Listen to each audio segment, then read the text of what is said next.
I come to this magnificent house of worship tonight because my conscience leaves me no other choice.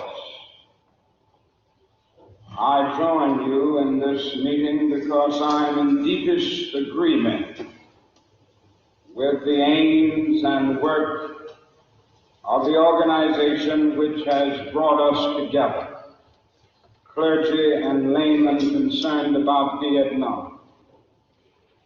The recent statements of your executive committee are the sentiments of my own heart, and I found myself in full accord when I read its opening lines.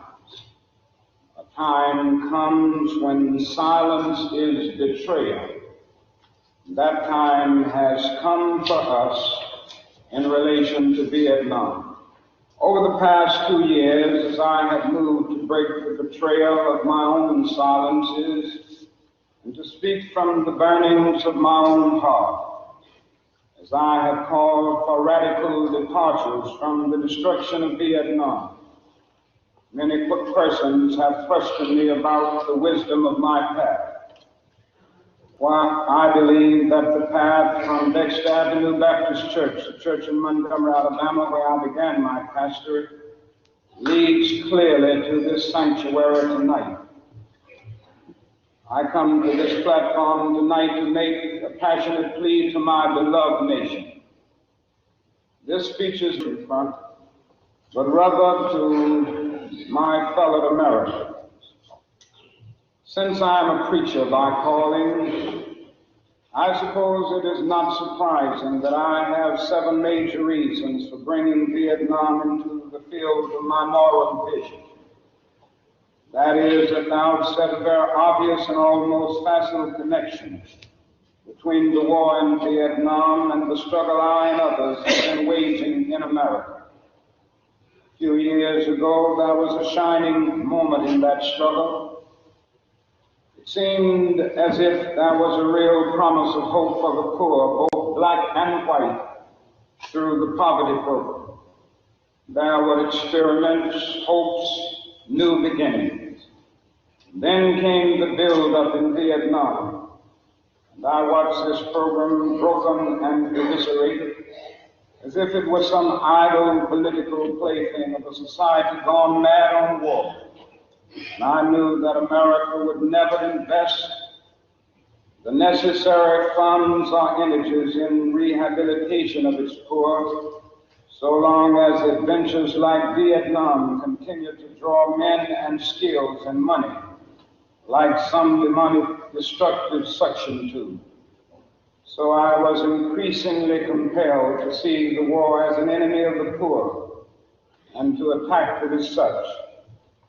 Perhaps a more tragic recognition of reality took place, and it became clear to me that the war was doing far more than devastating the hopes of the poor at home. It was sending their sons and their brothers and their husbands to fight and to die in extraordinarily high proportions relative to the rest of the population. We were taking the black young men who had been crippled by our society and sending them 8,000 miles to guarantee liberties in Southeast Asia, which they had not found in Southwest Georgia and East Holland. So we have been repeatedly faced with the cruel irony, watching Negro and white boys on TV screens as they kill and die together for a nation that has been unable to keep them together in the same schools. So we watched them in brutal solidarity, burning the huts of a poor village, but we realized that they would hardly live on the same block in Chicago. I could not be silent in the face of such cruel manipulation of the poor. My third reason moves to an even deeper level of awareness, for it grows out of my experience in the ghettos of the North over the last 3 years, especially the last 3 summers. As as I have walked among the desperate, rejected, and angry young men. I have told them that Molotov cocktails and rifles would not solve their problems. I have tried to offer them my deepest compassion while maintaining my conviction that social change comes most meaningfully through nonviolent action. But they asked, and rightly so, what about Vietnam? They asked if our home nation wasn't using massive doses of violence to solve its problem, to bring about the changes it wanted. Their questions hit home, and I knew that I could never again raise my voice against the violence of the oppressed in the ghettos without having first spoken clearly to the greatest purveyor of violence in the world today, my own government. For the sake of those boys, for the sake of this government, for the sake of the hundreds of thousands trembling under our violence, I cannot be silent. For those who ask the question, are you a civil rights leader? And thereby mean to exclude me from the movement for peace, I have this further answer. In 1957, when a group of us formed the Southern Christian Leadership Conference, we chose as our motto to save the soul of America. We were convinced that we could not limit our vision to certain rights for black people, but instead affirm the conviction that America would never be free or saved from itself until the descendants of its slaves were loosed completely from the shackles they still wear. In a way, we were agreeing with Langston Hughes, that black bard of Harlem, who had written earlier, "Oh yes, I say it plain, America never was America to me, and yet I swear this oath, America will be." As if the weight of such a commitment to the life and health of America were not enough, another burden of responsibility was placed upon me in 1954, and I cannot forget that the Nobel Peace Prize was also a commission to work harder than I had ever worked before for the brotherhood of man. This is a calling that takes me beyond national allegiances. But even if it were not present, I would yet have to live with the meaning of my commitment to the ministry of Jesus Christ. To me, the relationship of this ministry to the making of peace is so obvious that I sometimes marvel at those who ask me why I'm speaking against it. Could it be that they do not know that the good news was meant for all men, for communists and capitalists, for their children and ours, for black and for white, for revolutionary and conservative? And they've forgotten that my ministry is in obedience to the one who loved his enemies so fully that he died for them. What then can I say to the Viet Cong, or to Castro, or to Mao as a faithful minister of this one? Can I threaten them with death? Or must I not share with them my life? Finally, this I believe to be the privilege and the burden of all of us who deem ourselves bound by allegiances and loyalties, which are broader and deeper than nationalism, and which go beyond our nation's self-defined goals and positions. We are called to speak for the weak, for the voiceless, for the victims of our nation, for those it calls enemy. For no document from human hands can make these humans any less our brothers. And as I ponder the madness of Vietnam, and search within myself for ways to understand and respond in compassion, my mind goes constantly to the people of that peninsula. I speak now not of the soldiers of each side, not of the ideologies of the Liberation Front, not of the hunter inside gone, but simply of the people who have been living under the curse of war for almost 3 continuous decades now. I think of them too, because it is clear to me that there will be no meaningful solution there until some attempt is made to know them and hear their broken cries. They must see Americans as strange liberators. Vietnamese people proclaimed their own independence in 1954, in 1945 rather, after a combined French and Japanese occupation, and before the Communist Revolution in China. They were led by Ho Chi Minh. Even though they quoted the American Declaration of Independence in their own document of freedom, we refused to recognize them. Instead, we decided to support France in its reconquest of a former colony. Our government felt then that the Vietnamese people were not ready for independence. We again fell victim to the deadly Western arrogance that has poisoned the international atmosphere for so long. With that tragic decision, we rejected a revolutionary government seeking self-determination, and a government that had been established not by China, for whom the Vietnamese have no great love, but by clearly indigenous forces that included some communists. For the peasants, this new government meant real land reform, one of the most important needs in their lives. For 9 years following 1945, we denied the people of Vietnam the right of independence. For 9 years, we vigorously supported the French in their abortive effort to recolonize Vietnam. Before the end of the war, we were meeting 80% of the French war cost.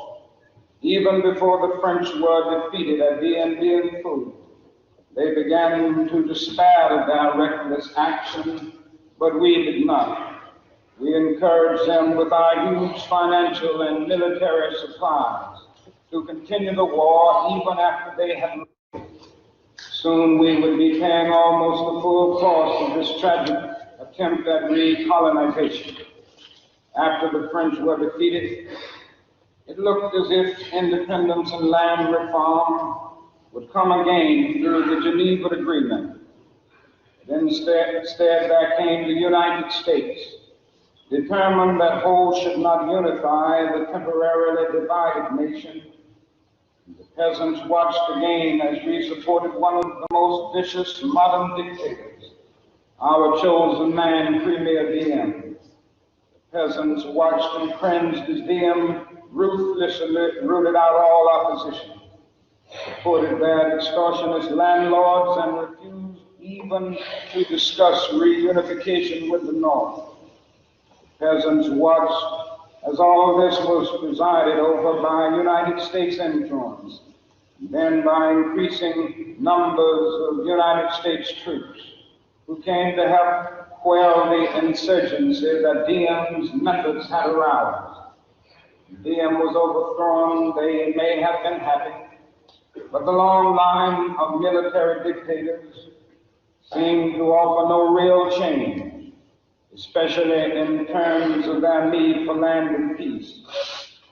The only change came from America, as we increased our troop commitments in support of governments which were singularly corrupt, inept, and without popular support. All the while the people read our leaflets and received the regular promises of peace and democracy and land reform. Now they languish under our bombs and consider us not their fellow Vietnamese, the real enemy. They moved sadly and apathetically as we heard them off the land of their fathers into concentration camps where minimal social needs are rarely met. They know they must move on or be destroyed by our bombs. So they go, primarily women and children and babies.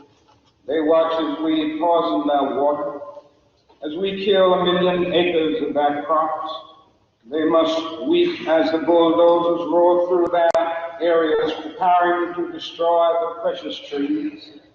They wandered into the hospitals with at least 20 casualties from American firepower for one Viet Cong inflicted injury. So far, we may have killed 1,000,000 of them, mostly children. They wander into the towns and see thousands of the children, homeless, without clothes, running in packs on the streets like animals. They see the children degraded by our soldiers as they beg for food. They see the children selling their sisters to our soldiers, soliciting for their mothers. What do the peasants think if we ally ourselves with the landlords, and as we refuse to put any action into our many words concerning land reform, cherish institutions, the family and the village? We have destroyed their land and their crops. We have cooperated in the crushing of the nation's only non-communist revolutionary political force, the Unified Buddhist Church. We have supported the enemies of the peasants of Saigon. We have corrupted their women and children and killed their men. Now that is little left to build on save bitterness. Soon the only solid physical foundations remaining will be found at our military bases and in the concrete of the concentration camps we call fortified hamlets. The peasants may well wonder if we plan to build our new Vietnam on such grounds as these. If we blame them for such thoughts, we must speak for them and raise the questions they cannot raise. These too are our brothers. Perhaps a more difficult but no less necessary task is to speak for those who have been designated as our enemies. What of the National Liberation Front? That strangely anonymous group we call VC of Communists. What must they think of the United States of America? And they realize that we permitted the repression and cruelty of Diem, which helped to bring them into being as a resistance group in the South. What do they think of our condoning the violence which led to their own taking up of arms? How can they believe in our integrity when now we speak of aggression from the North as if there were nothing more essential to the war? How can they trust us when now we charge them with violence after the murderous reign of Diem? We charge them with violence while we pour every new weapon of death into their land. Surely we must understand their feelings, even if we do not condone their actions. Surely we must see that the men we supported pressed them to their violence. Surely we must see that our own computerized plans of destruction simply dwarf their greatest acts. How do they judge us when our officials know that their membership is less than 25% communist, and yet insist on giving them the blanket name? What must they be thinking when they know that we are aware of their control of major sections of Vietnam, and yet we appear ready to allow national elections in which this highly organized political parallel government will not have a part?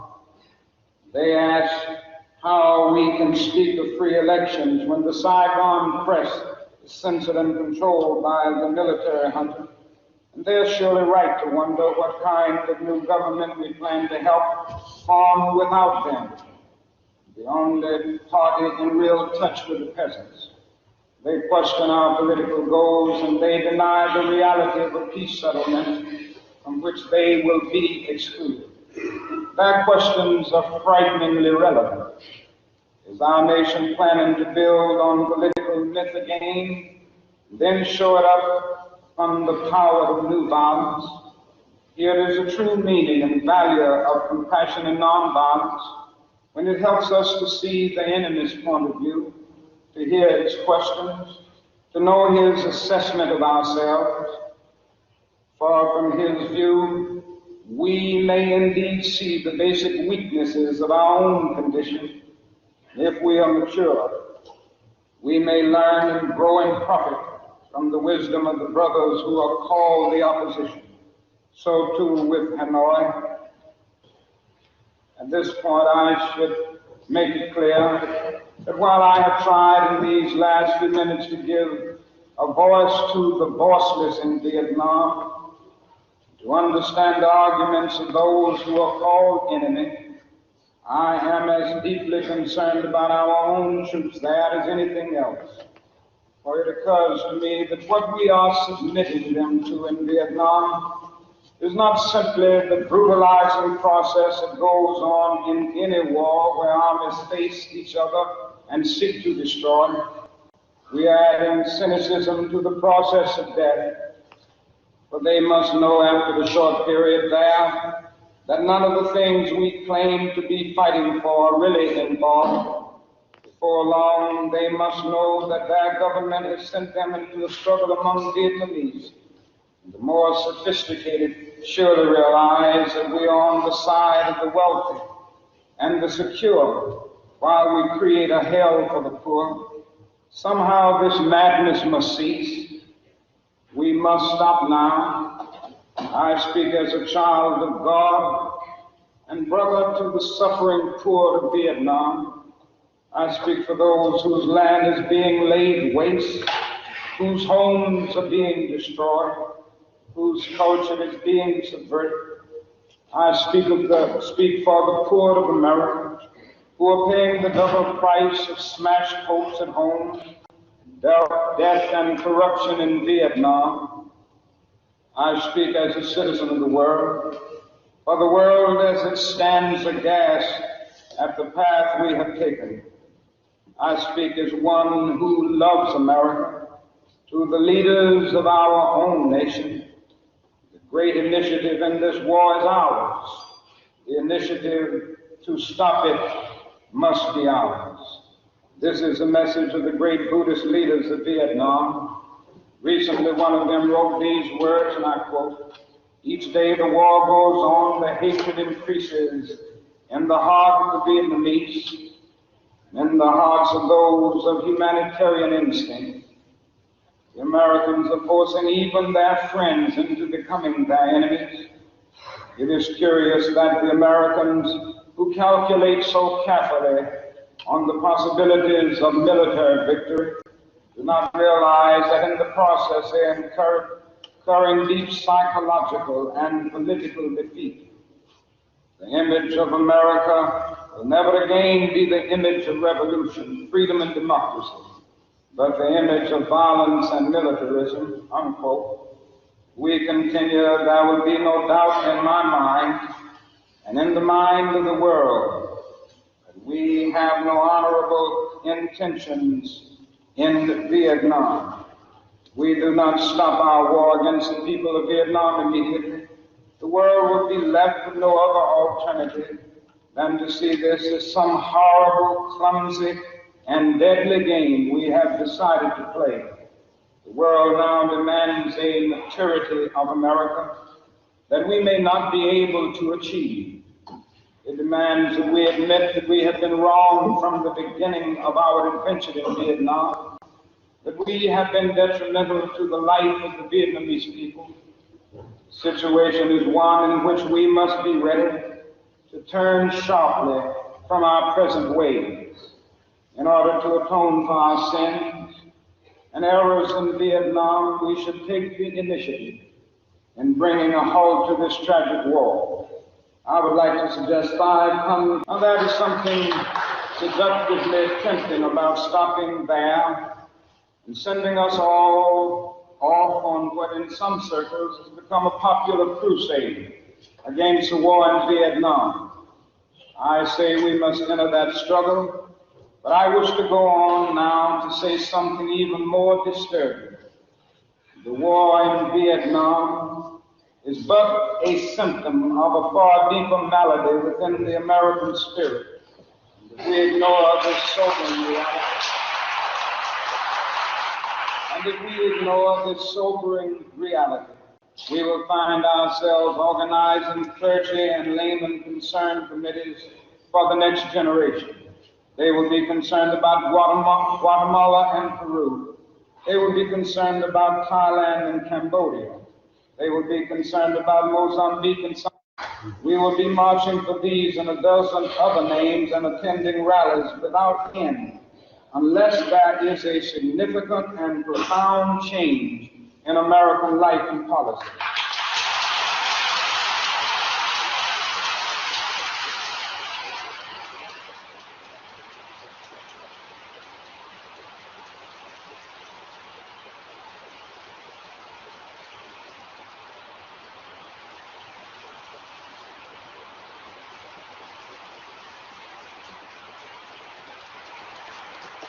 So such thoughts take us beyond Vietnam, but not beyond our calling as sons of the living God.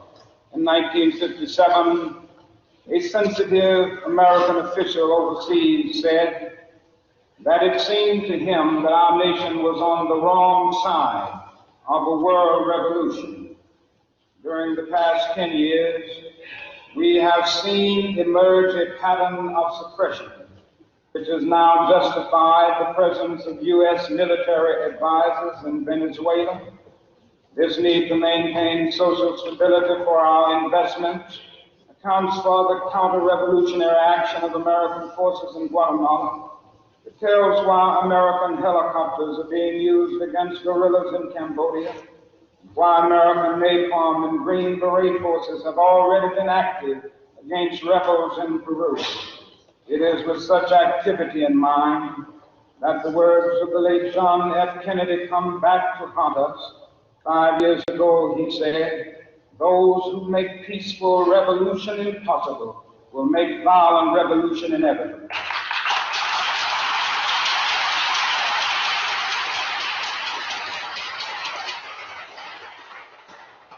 Increasingly by choice or by accident, this is the role our nation has taken, the role of those who make peaceful revolution impossible by refusing to give up the privileges and the pleasures that come from the immense profits of overseas investments.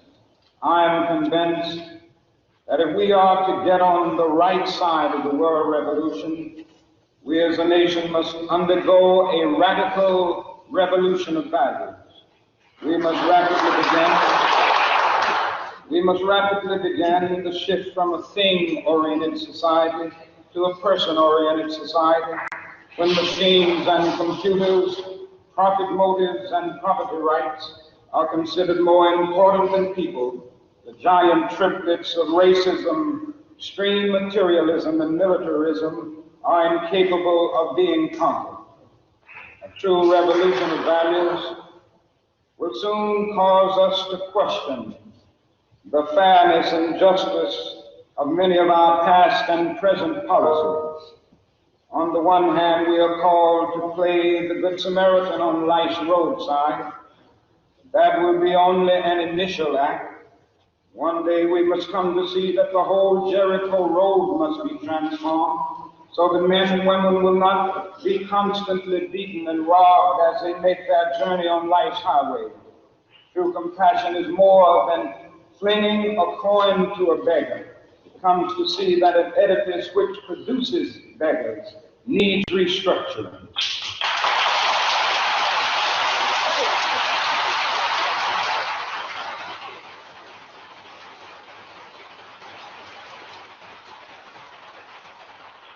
The revolution of values will soon look uneasily on the glaring contrast of poverty and wealth. With righteous indignation, it will look across the seas and see individual capitalists of the West investing huge sums of money in Asia, Africa, and South America, only to take the profits out, no concern for the social betterment of the countries, and say this is not just. It will look at our alliance with the landed gentry of South America and say, this is not just. Western arrogance of feeling that it has everything to teach others and nothing to learn from them is not just. A true revolution of values will lay hand on the world order and say of war, this way of settling differences is not just.